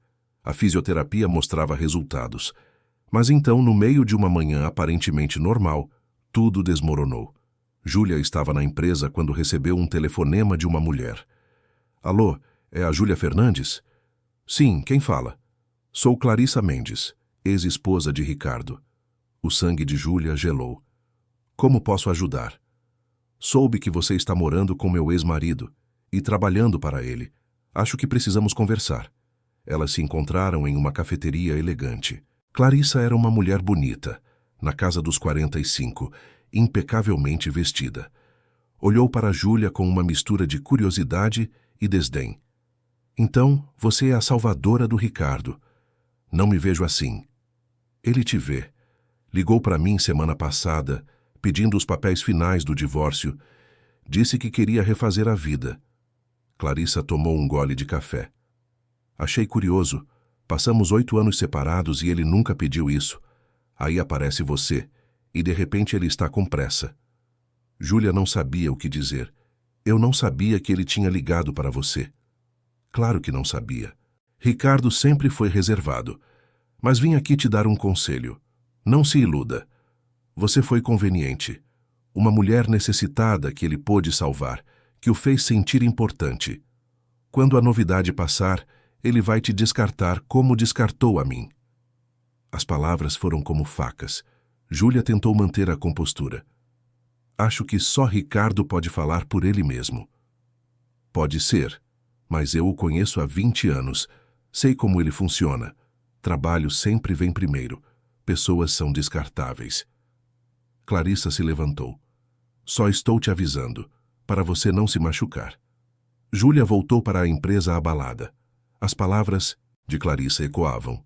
E se ela estivesse certa? E se Júlia era apenas uma conveniência? Uma mulher que apareceu no momento certo, quando ele estava vulnerável. Naquela noite, ela chegou em casa quieta. Ricardo percebeu imediatamente. O que aconteceu? Júlia contou sobre o encontro. Sobre as palavras de Clarissa. Sobre suas próprias dúvidas. Ricardo ficou pálido. Ela não tem direito de falar por mim. Mas ela te conhece há 20 anos. Eu te conheço há menos de 1 ano. Como posso ter certeza de que isso é real? Porque Júlia, eu liguei para Clarissa para finalizar o divórcio porque quero estar livre para ter um futuro com você. De verdade. Não como patrão e funcionária. Não como pessoas dividindo apartamento por conveniência. Mas como companheiros. E se você se recuperar e perceber que não precisa mais de mim? Eu sempre vou precisar de você. Não porque você me ajuda, mas porque você me completa de uma forma que ninguém nunca completou. Júlia queria acreditar, mas a semente da dúvida havia sido plantada. A semana seguinte foi tensa. Júlia continuou trabalhando, cuidando, funcionando. Mas havia uma distância entre ela e Ricardo que não existia antes. Isabela, perceptiva como sempre, perguntou: Mamãe, você brigou com o Sr. Ricardo? Não, meu amor, só estamos cansados. Mas não era cansaço. Era medo. Medo de acreditar em algo bom demais para ser verdade. No sábado, Ricardo pediu para falar com Júlia. Ele estava em pé, apoiado em uma bengala, mas em pé. Conseguia andar sozinho hoje, 15 passos sem ajuda. Isso é maravilhoso! Júlia sorriu, genuinamente feliz. E significa que logo vou poder voltar à empresa. Assumir o controle de novo. voltar à minha vida normal. O coração de Júlia apertou. Era isso. O momento que ela temia. Quando ele não precisaria mais dela. Eu entendo e fico feliz por você. Júlia, você não está entendendo. Ricardo pegou algo da mesa. Era a boneca. Lili. Sabe por que guardei isso todos esses meses? Ela balançou a cabeça sem entender. Porque Isabela me ensinou algo naquele dia. Ela vendeu a coisa mais preciosa que tinha para salvar você. Não por obrigação, por amor. E quando você me ofereceu ajuda, quando topou cuidar de mim, trabalhar comigo, lutar pela empresa comigo, você fez a mesma coisa. Deu o que tinha de mais precioso. Seu tempo, sua energia, sua fé. Ele estendeu a boneca para ela. Eu quero te devolver a Lili. Não porque não preciso mais dela, mas porque agora ela representa algo diferente. Não é mais símbolo de necessidade. É símbolo de escolha. Escolho estar com você. Não por conveniência. Por amor. Júlia pegou a boneca com mãos trêmulas. Ricardo, case comigo, de verdade. Seja minha parceira na vida, na empresa, em tudo, não porque você precisa de mim ou eu preciso de você, mas porque escolhemos isso. Júlia olhou para a boneca velha, remendada. Lili, que havia iniciado tudo. Lembrou-se da manhã em que Isabela a vendera, do desespero daquele momento, de como tudo havia mudado desde então. Sim, a palavra saiu em um sussurro. Sim, eu aceito. Ricardo a puxou para um abraço. E ali, segurando a boneca entre os dois, Júlia finalmente permitiu-se acreditar. 2 meses depois, a Mendes em Associados estava completamente recuperada. Ricardo voltara ao trabalho, mas agora com Júlia como sócia oficial. Os sócios antigos haviam se aposentado, vendendo suas partes para eles. Júlia continuava trabalhando com as costureiras, mas agora também tomava decisões estratégicas. Beatriz virou gerente de produção. Patrícia foi recontratada. No dia do casamento, simples, mas emocionante, Isabela foi a daminha. Usava um vestido branco que ela mesma ajudara a escolher. E na mão carregava 2 bonecas, Luna, a nova, e Lili, a velha. As 2 vêm comigo, ela disse determinada, porque as 2 são importantes. Durante a cerimônia, Ricardo olhou para Júlia e sussurrou. Obrigado por me salvar. Você me salvou primeiro. Não, nós nos salvamos. Juntos. E era verdade. Aquele encontro casual numa manhã qualquer, uma menina vendendo uma boneca, um homem oferecendo ajuda, havia se transformado em algo maior. Uma família. Um recomeço. Uma história de que, às vezes, os maiores presentes vêm nos momentos mais improváveis. Júlia olhou para Isabela, para Ricardo, para todas as pessoas reunidas ali. Pensou na jornada, no sofrimento, nas dúvidas, nos medos, mas pensou também na coragem, na persistência, na escolha de continuar mesmo quando parecia impossível. Porque, no fim, não foi a boneca que mudou suas vidas. Foram as pessoas, as escolhas, o compromisso de não desistir um do outro. E quando Júlia colocou Lili em uma prateleira especial na casa nova que dividiram, ao lado das fotos de casamento, ela finalmente compreendeu. Algumas histórias não entram na vida para serem resolvidas. Entram para reorganizar a gente por dentro. Para mostrar que merecimento não é ausência de dor, mas a coragem de seguir mesmo com medo. A boneca permaneceu ali, testemunha silenciosa. Não mais símbolo de fragilidade, mas de força. Não mais lembrança de necessidade, mas de escolha. Porque aquela boneca velha, remendada, imperfeita, era a prova de que os recomeços mais bonitos nascem das entregas mais sinceras. E que o amor, o verdadeiro, não é sobre salvar ou ser salvo. É sobre caminhar junto, mesmo quando a estrada é difícil. É sobre escolher, todos os dias, participar de fato da história do outro.